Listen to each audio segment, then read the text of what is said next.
Hello, everyone, and welcome to my episode 3 review of X-Men 97. So, episode 3 start off with what happened last time on episode 2. Episode 2 ended off with another Jean Grey showing up at the X Mansion calling for help.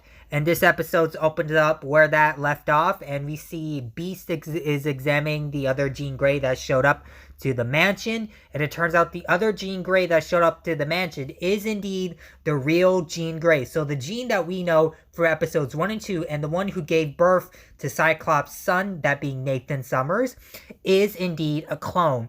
And so, the Jean that we know from episode 1 and 2, the clone, is like, no, this can't be. I'm the real Jean. Like, I have my memories. I'm an X-Men. I fought alongside you guys. This can't be true. I refuse to believe it. And then Scott's like, I don't know what to believe in. First, my son is born. Then I found out this Jean's the real Jean, and now you might be a fake. I don't know what to believe in. So Scott's confused. The clone Jean is like, I had it. I'm taking my son. I need some time alone.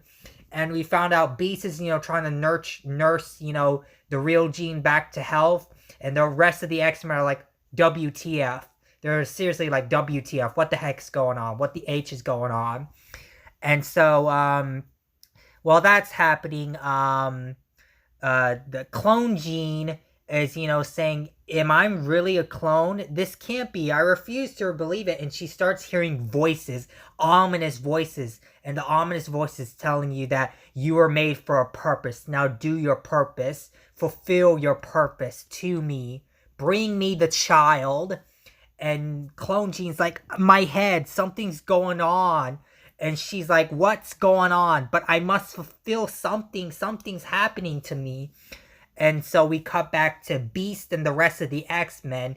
And some of them are refusing to believe some of this is happening. Meanwhile, Scott's confused. But we cut back to Clone Jean. And then her eyes, glows. And she says, I must fulfill my mission. And we see her getting angry and transforming the X Mansion into basically a big Dante's Inferno, like hellscape. And we see Beast is in his lab, and we see Beast is trying to work in some stuff, and he makes a funny line saying, well, this doesn't turn out good. I believe you have the wrong floor, my demon friend. And we see the rest of the X-Men, they're going through some other stuff with the rest of the mansion being covered in like this demon-like hellscape sort of place. And we see Morph is like, this isn't prison, this is hell. And I really love Morph in this. Morph was really funny in this, really comedic. And so the rest of the X-Men are fighting these creatures, and we see the clone Jean appearing, and she says, I am the Goblin Queen.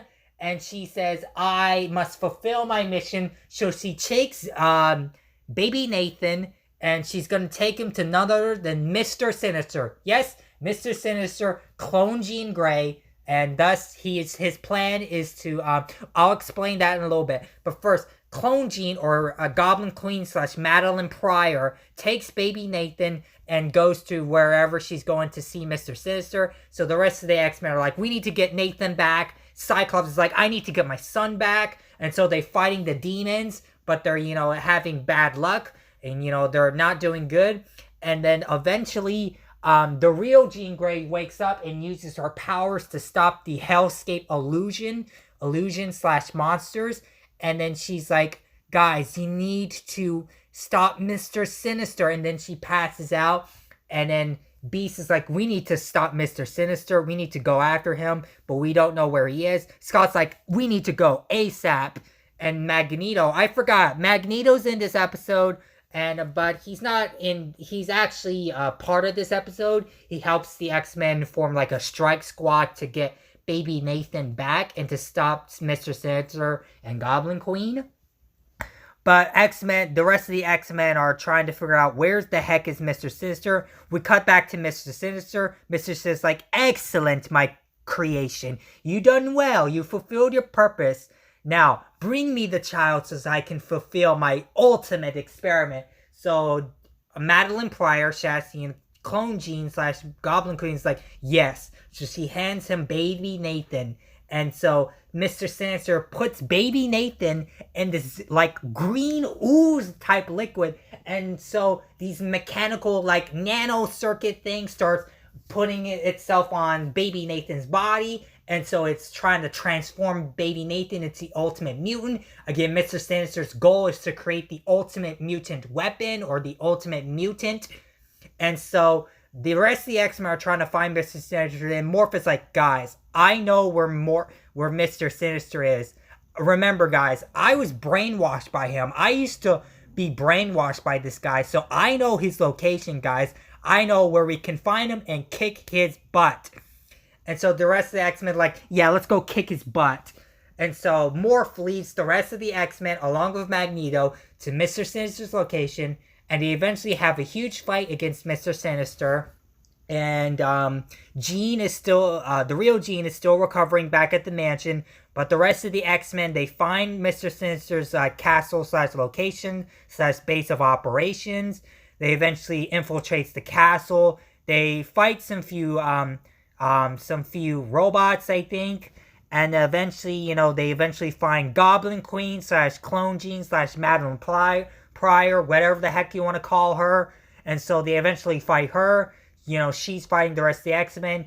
And we see baby Nathan, he's, crying, and then he's, getting, like, transformed or halfway getting transformed. And Mr. Sinister is, like, doing his evil laugh, saying, yes, the ultimate mutant shall be born. My ultimate creation shall be created. And so Scott's like, screw you.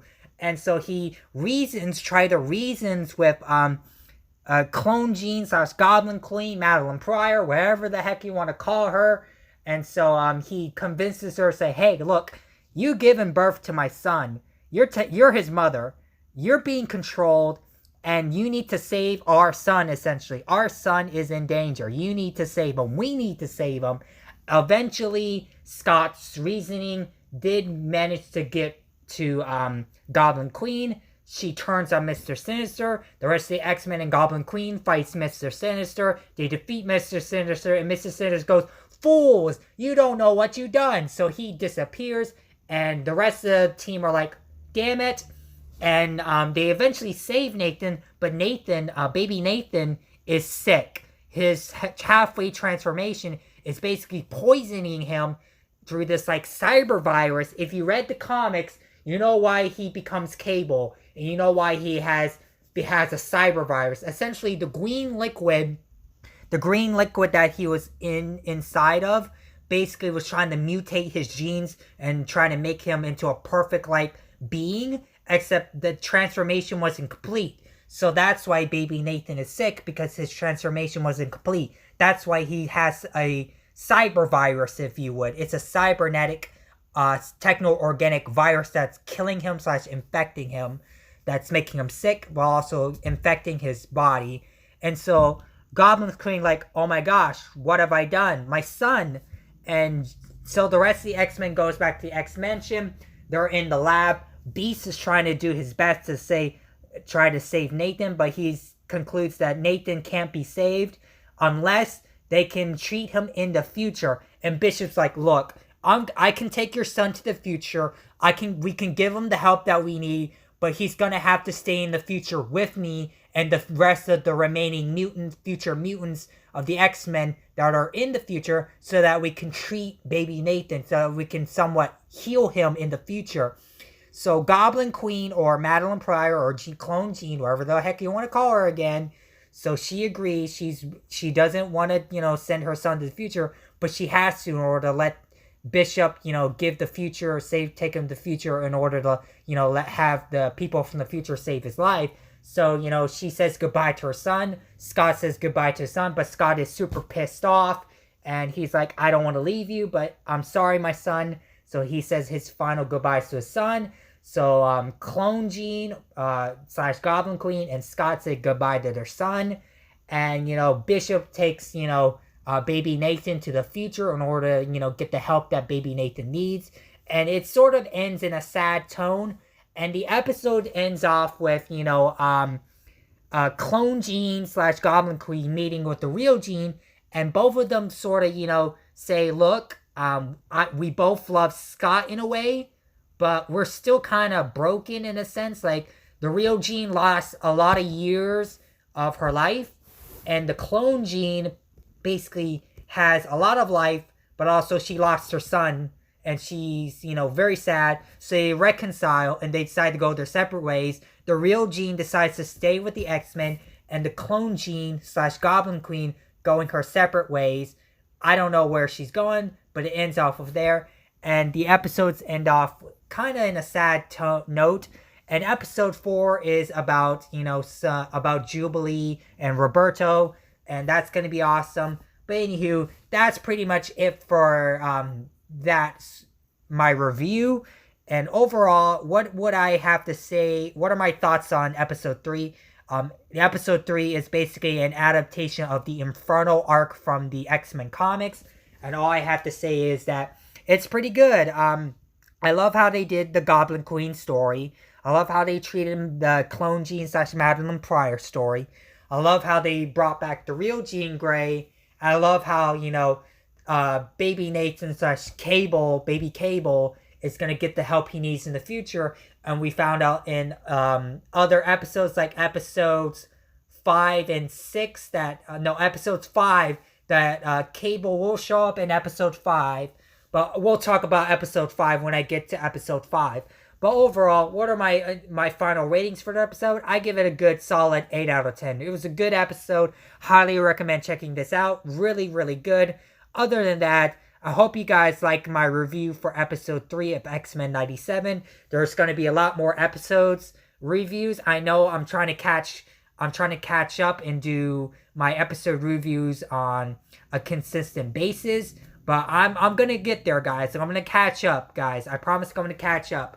And other than that, this is pretty much going to be it for this video. And stay tuned for more videos. I'm going to be uploading more YouTube shorts and more videos on the channel. And my Batman Arkham Asylum Let's Plays, they are still continuing. I'm still going to try to find a time where I can still upload a Let's Play. Again, I'm going to see if I can have time to do a Let's Play. Continue my Let's Play on Batman Arkham Asylum. As for the Persona 4 Golden Let's Plays, that's been put on a definitely hiatus / cancellation / pause, if you would. But other than that, stay tuned for more awesome content and more videos on the channel. Make sure to like and share this video. Also, subscribe to the channel. By subscribing to the channel, you'd be really supporting me as a content creator and really supporting the channel. And this is going to be it for this video. I'll see you guys next time.